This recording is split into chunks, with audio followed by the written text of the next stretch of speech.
अजमेर के Alwar gate convent school के पास railway बंगला के बाहर 55 लाख रुपए की सीमेंट सड़क का शिलान्यास दक्षिण विधायक अनीता भदेल ने किया। इस दौरान उन्होंने कहा कि सड़क निर्माण से आवाजाही सुगम होगी और आम जन को सुविधाएं मिलेगी। इस दौरान भाजपा के वरिष्ठ नेता सुरेंद्र सिंह शेखावत समेत क्षेत्रवासी मौजूद रहे। भदेल ने कहा कि कॉन्वेंट स्कूल से बंद कुएं होते हुए गुरु प्रसाद की दुकान तक ये सड़क स्वीकृत की गई है। वार्ड नंबर 42 व 50 का हिस्सा है। मिसिंग लिंक के तहत पिछले साल स्वीकृत की गई थी, लेकिन ठेकेदार की लापरवाही से शुरू नहीं हो पाई। अब सरकार से इसे फिर से स्वीकृत करवाया गया है। अब इसके निर्माण से लोगों को राहत मिलेगी।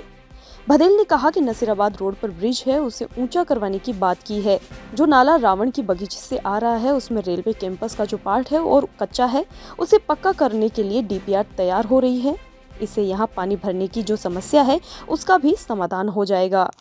कॉन्वेंट स्कूल से लेकर के और बंद कुएं होते हुए गुरु प्रसाद जी की दुकान तक 55 लाख रुपए की ये रोड हमने स्वीकृत की है।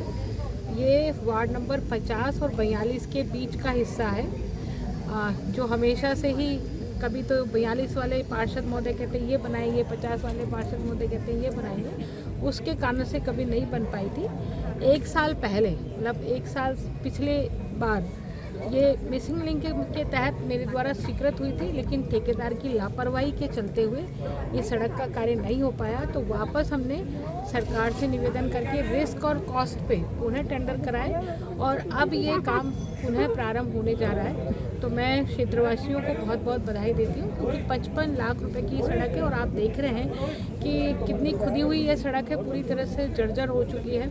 आने जाने में लोगों को परेशानी होती थी। यहाँ चूँकि पानी भी भरता है और उससे भी दिक्कत होती थी, तो हमने ये जो आप देख रहे हो नसीराबाद रोड पर जो ब्रिज है ना, उस ब्रिज को भी ऊंचा करवाने की बात मैंने की है कि उस पुल को ऊंचा किया जाए। और जो सफाई का काम है वो लगातार, पिछली बार जब मैंने कमिश्नर महोदय को ये ब्रिज और ये पूरी की पूरी पुलिया और यहाँ आगे का नाला जब बताया था, तो उन्होंने इस पूरे नाले को पक्का करने के लिए, ये जहाँ से चल कर के आ रहा है रावण की बगीचे से, तो रावण की बगीचे से होते हुए, बाजे वाली गली से होते हुए और महेश मिष्ठान भंडार के पीछे होकर के और फिर रेलवे कैंपस में से होकर के ये नाला यहाँ आ रहा है।